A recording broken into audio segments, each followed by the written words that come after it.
वन्दे मातरम् सुजलां सुफलां Malay. सीजेडएमए classes में आपका एक बार फिर से स्वागत। हम लोग आज सेट नंबर 9 करने जा रहे हैं। अभी तक हमने सेट नंबर 8 कर लिए हैं। आइए देखते हैं क्वेश्चन नंबर पहले को, सेट नंबर 9 के। तो पहला क्वेश्चन लिखा है, किस को यंग फुल माउंटेन कहा जाता है। यंग फुल माउंटेन की अगर बात करें तो हम लोग हिमालय को बोलते हैं, हिमालय।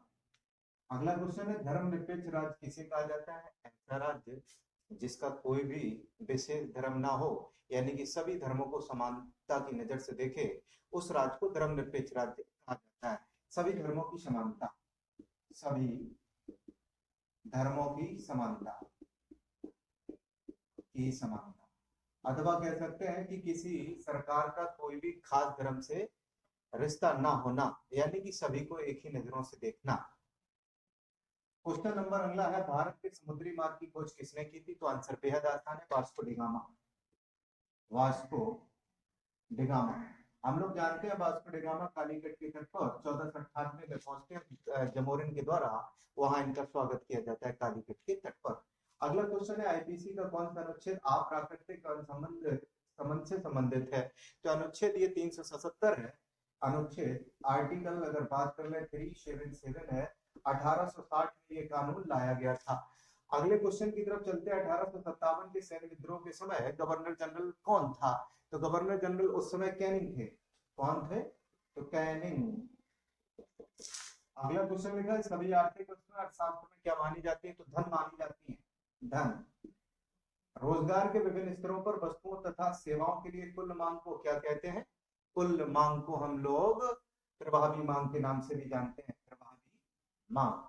प्रभावी अगर मांग की हम बात करें तो प्रभावी मांग या फिर कुल आय हो, इसका सिद्धांत किसने दिया था। तो एक कीन्स नामक अर्थशास्त्री थे। इन्होंने मांग तथा आय से संबंधित अपने नियम अर्थशास्त्र में बताए हैं। अगला क्वेश्चन है, किसी विशिष्ट वस्तु की संबंधित वस्तुओं की कीमत और मात्रा के बीच में संबंध को क्या कहते हैं।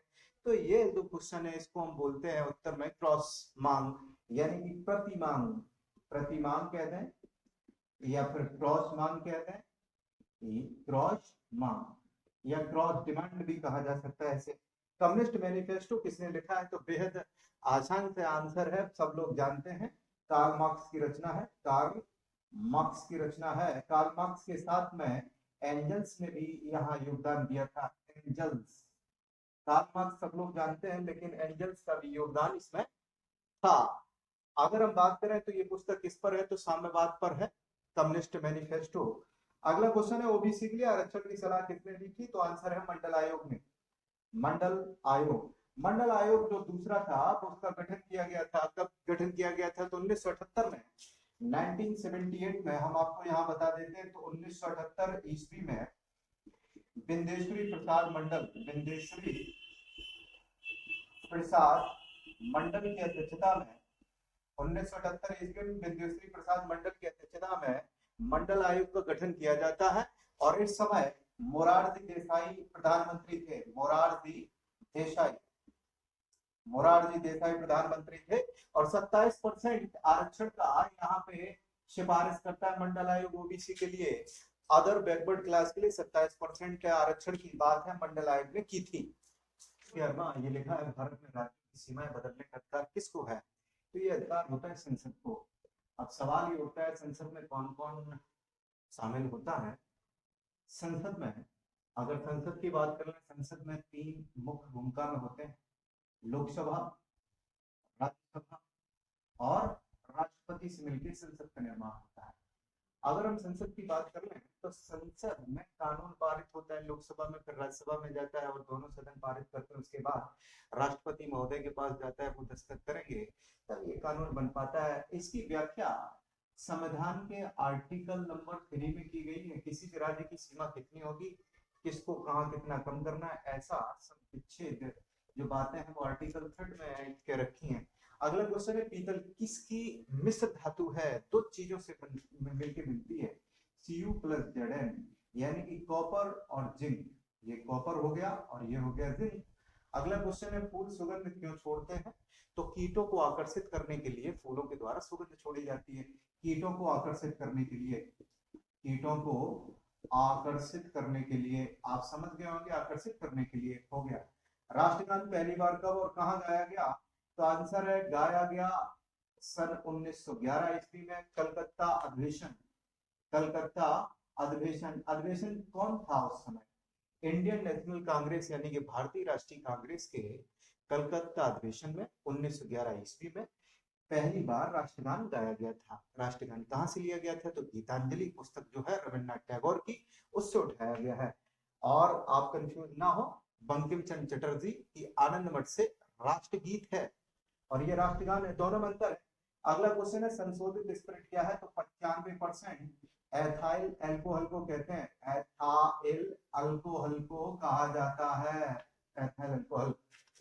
अगला क्वेश्चन है नायलॉन किससे बनाई जाती है? तो पॉलीएमाइड, पॉलीअमाइड। अगला क्वेश्चन है पसीने में जल के साथ क्या होता है? तो सब जानते हैं नमक होता है, कभी कभी तो चख भी लिया जाता है कई लोगों द्वारा, नमक होता है। श्वेत प्रकाश का घटकों में विभाजन किस कारण होता है?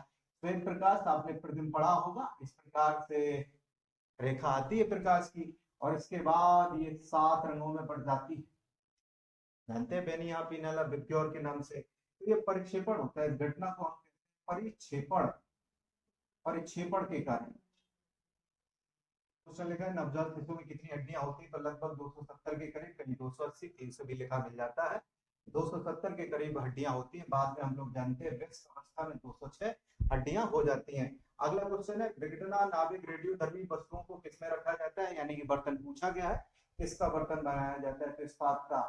होता क्या है, इससे रेडियोधर्मी पदार्थ निकलते रहते हैं जो बहुत हानिकारक हो सकते हैं, इसलिए इसको इस्पात के बर्तन में रखा जाता है। अगला क्वेश्चन है अवमूल्यन का उद्देश्य क्या होता है? अवमूल्यन होता क्या है? अवमूल्यन में सरकारें क्या करती हैं? अपनी मुद्रा को कम कर देती हैं। अब जब मुद्रा को कम कर देंगी तो इससे निर्यात को प्रोत्साहन मिलता है और कुछ नहीं, निर्यात को बढ़ावा, निर्यात का बढ़ावा।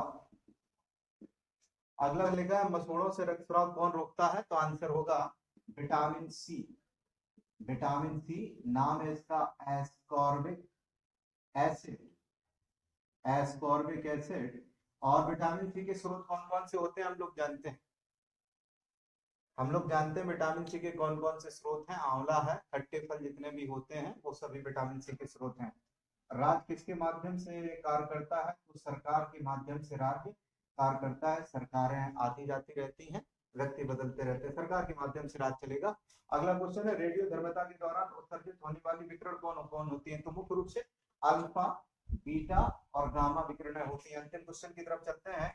कौन सा अनुच्छेद संसद का नागरिकता अधिनियम विनियमित करता है? तो आर्टिकल 11, अनुच्छेद 11 में ये बातें बताई गई हैं, किस प्रकार से नागरिकता होगी, ये सब बातें बताई गई हैं। तो ये सेट होता है नमा हमारा कंप्लीट।